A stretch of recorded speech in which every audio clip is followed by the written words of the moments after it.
Hello student, मैंने आपको 1.2 में जैसे मान लीजिए कि वहां तक मैंने एचसीएफ एलसीएम निकालने सिखा दिया था। जैसे मान लीजिए इस क्वेश्चन को आप देखिए आगे बढ़ा रहे हैं। अब जैसे मान लीजिए क्वेश्चन दे देगा, एक आखिरी टाइप बचा हुआ था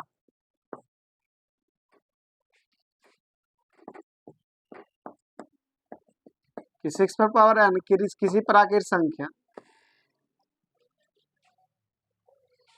एन के लिए शून्य पर समाप्त नहीं हो सकती है।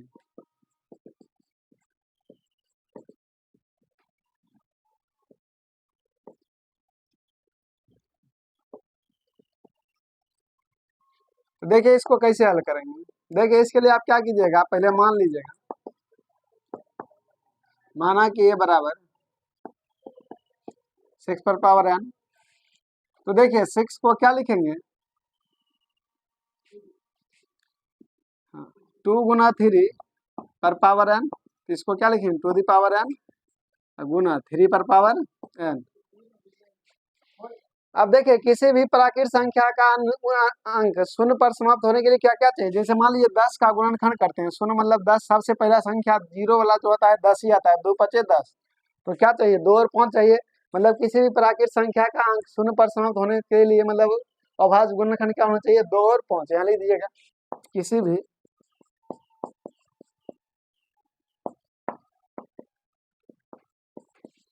प्राकृत संख्या का अंक शून्य पर समाप्त होने के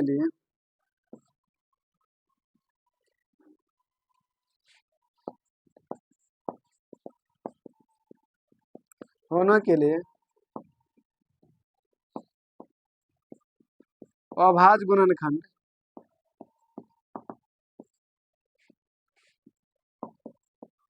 2 तथा 5 होना चाहिए।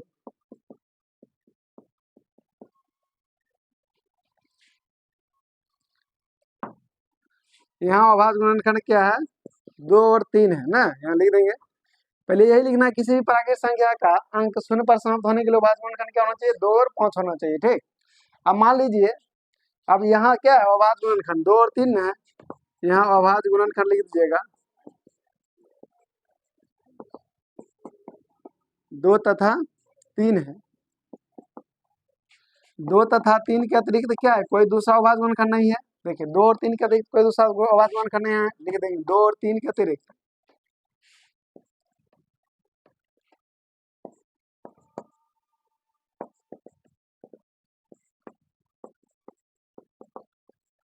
कोई दूसरा अभाज्य गुणनखंड नहीं है। अतः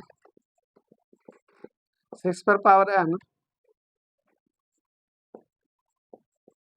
किसी प्राकृत संख्या एन के लिए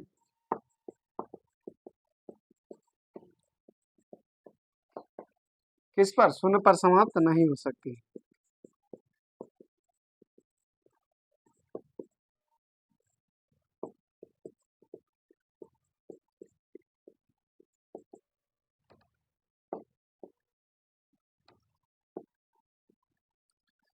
तो देखिए, तो ये समझ में आ गया। जैसे मान लीजिए पहले माना कि ये बराबर, इसको मान लेंगे 6 पर पावर एन। 6 का गुणनखंड क्या होगा, 2 गुना 3 पर पावर एन। अब देखिए, तो इसी को हम क्या लेंगे, 2 पर पावर एन गुना 3 पर पावर एन, 2 पर पावर एन इंटू 3 पर पावर एन। अब देखिए यहाँ पर क्या होना चाहिए, किसी भी प्राकृत संख्या का अंक, यहाँ जो क्वेश्चन दिया, किसी भी प्राकृत संख्या का अंक शून्य पर समाप्त होने के लिए क्या चाहिए, अभाज्य गुणनखंड 2 तथा 5 होना चाहिए। लेकिन यहाँ पर अभाज्य गुणनखंड क्या है, 2 और 3 है। और आपको 2 और 3 के अतिरिक्त कोई दूसरा अभाज्य गुणनखंड नहीं है। 2 और 3 के अतिरिक्त क्या है, कोई दूसरा अभाज्य गुणनखंड नहीं है। अतः 6 पर पावर एन जो है किसी प्राकृत संख्या, जो क्वेश्चन में वो लिख दीजिएगा, अतः 6 पर पावर एन किसी प्राकृत संख्या एन के लिए शून्य पर समाप्त नहीं हो सकती है। उसके बाद प्रूफ लिख देंगे।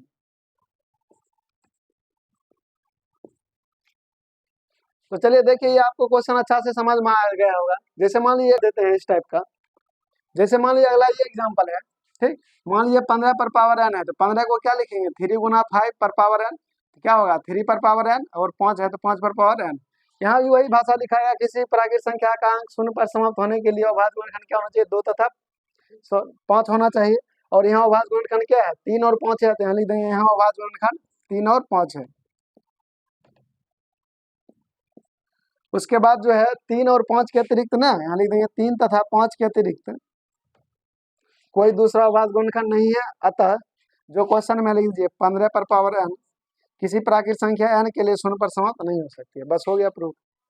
तो समझ में आ गया होगा, क्योंकि सेम ही टाइप का एग्जाम्पल था। अब जैसे मान लीजिए अगला एग्जाम्पल दे रहे हैं आपके लिए, देखिए 1.2 आपका खत्म हो गया, क्योंकि और इसमें जो जो टाइप था आपको बता दिए थे। अब देखिए 1.3 में देखिए, ये चैप्टर बहुत ज्यादा इंपॉर्टेंट है। देखिए यहाँ से एक क्वेश्चन जरूर आपके बोर्ड में प्रूव करने के लिए पूछता है। जैसे मान लीजिए पहला क्वेश्चन है, सिद्ध कीजिए कि √5 एक अपरिमेय संख्या है।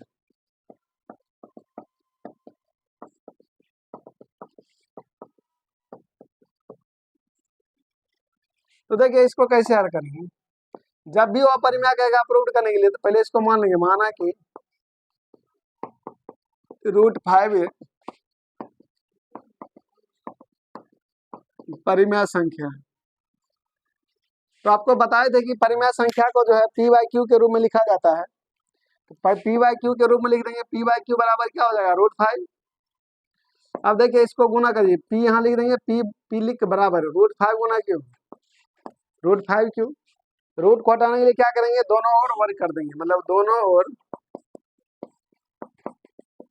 वर्ग करने पर, अब देखिए दोनों ओर जब वर्ग करेंगे हो,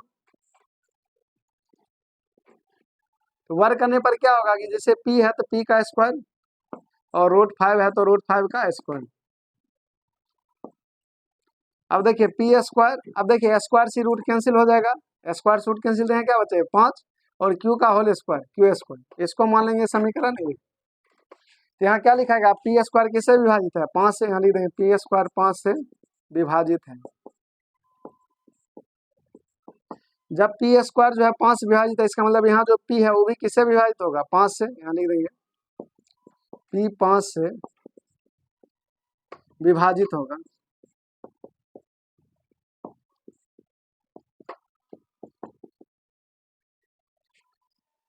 अब देखिए पुनः उसके बाद यही पैटर्न इधर भी चलेंगे। अब देखिए यहाँ p बराबर, यहाँ देखिए p और 5 है, तो p और 5 लिख देंगे, p बराबर कौन सी 5। देखिए p और q पहले ही आ गया था, अब क्या ले लेंगे 5 के साथ r लगा देंगे, फिर इसका भी वर्ग कर दीजिए, दोनों ओर वर्ग करने पर, दोनों ओर वर्ग करने पर। अब देखिए वर्ग करेंगे तो क्या होगा, p² बराबर, यहाँ क्या है 5r है तो 5r का होल स्क्वायर में, p का स्क्वायर p², 5 का स्क्वायर कितना होगा 25r²। p² का मान क्या है आपको 5q² बराबर 25r², 25 q² बराबर क्या निकले 5r²। अब देखिए q² किससे, ये मान लेंगे समीकरण 2, q² है किससे विभाजित है 5 से। यहाँ लिख देंगे q² 5 से विभाजित है।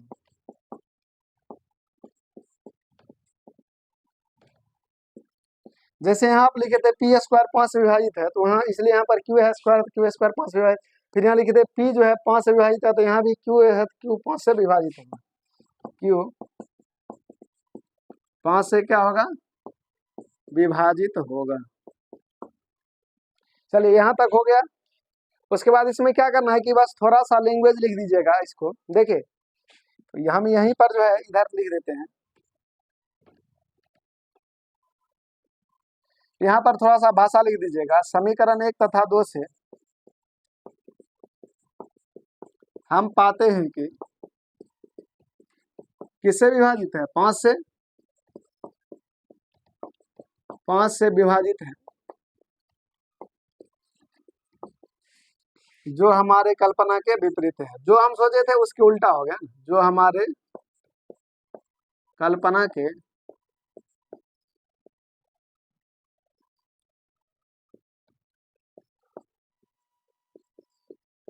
विपरीत है।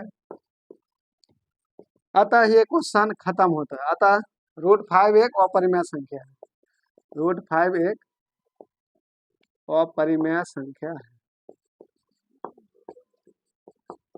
हो गया आपका, ये प्रूव्ड हो जाएगा।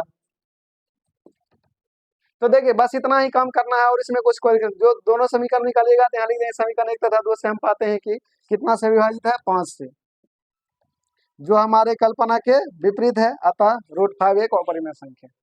तो देखिए ये आपको क्वेश्चन अच्छा से समझ में आ गया होगा। जैसे मान लीजिए इसी टाइप का, जैसे एक और एग्जाम्पल लेते हैं। जैसे मान लीजिए इस टाइप का क्वेश्चन देखिए, जैसे √3 एक अपरिमेय संख्या है, तो यहाँ मान लेंगे √3 एक क्या है, परिमेय संख्या है। अब देखिए पी बाई क्यू बराबर यहाँ क्या ले लेंगे, √3 है तो √3, तो पी बराबर क्या होगा, √3 गुना क्यू, √3 को क्यू से गुना करें, √3 क्यू। अब देखिए यहाँ पर क्या करेंगे, स्क्वायर कर देंगे, पी स्क्वायर बराबर √3 है तो √3 क्यू का होल स्क्वायर। अब देखिए पी का whole square, P square, square root cancel, यहाँ क्या बचा 3, और क्यू का होल स्क्वायर, क्यू स्क्वायर। अब देखिए तो यहाँ पी स्क्वायर किससे विभाजित होगा, 3 से। अब देखिए फिर पी किससे विभाजित होगा, 3 से। अब देखिए उसी तरह देखिए जैसे पी बराबर 5 था, 5 आर लेते थे, अब यहाँ 3 है, क्या ले लेंगे, पी बराबर 3 आर, दोनों ओर वर्क कर देंगे, यहाँ 3 है तो 3 हो जाएगा। 3 का स्क्वायर कितना होता है, 9। ठीक, अब देखिए यहाँ पर क्या कीजिएगा, पी स्क्वायर का मान देखिए यहाँ पर क्या है, पी स्क्वायर का मान है 3 क्यू स्क्वायर, तो पी स्क्वायर की जगह पर क्या रख देंगे, 3 क्यू स्क्वायर लिख देंगे। तो यहाँ देखिए 9 आर स्क्वायर हो जाएगा, तो 3 तिया 9, क्यू स्क्वायर बराबर क्या निकल जाएगा, 3 आर स्क्वायर। यहाँ लिख देंगे क्यू स्क्वायर किससे विभाजित है, यहाँ 3 है तो 3 से विभाजित होगा, और फिर देखिए क्यू किससे विभाजित होगा, यहाँ 3 से।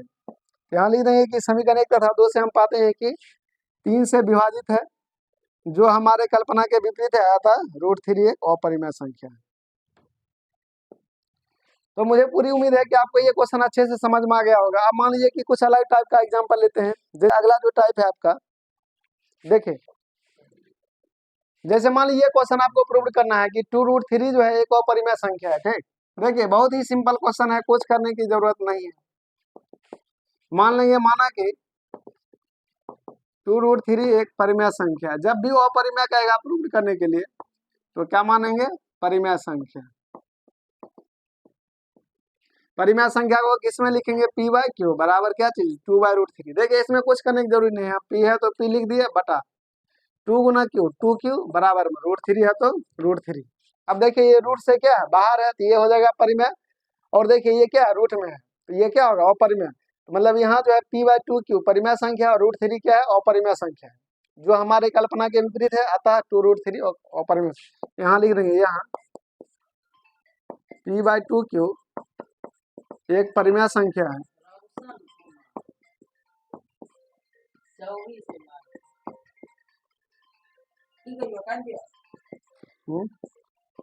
पूरा नंबर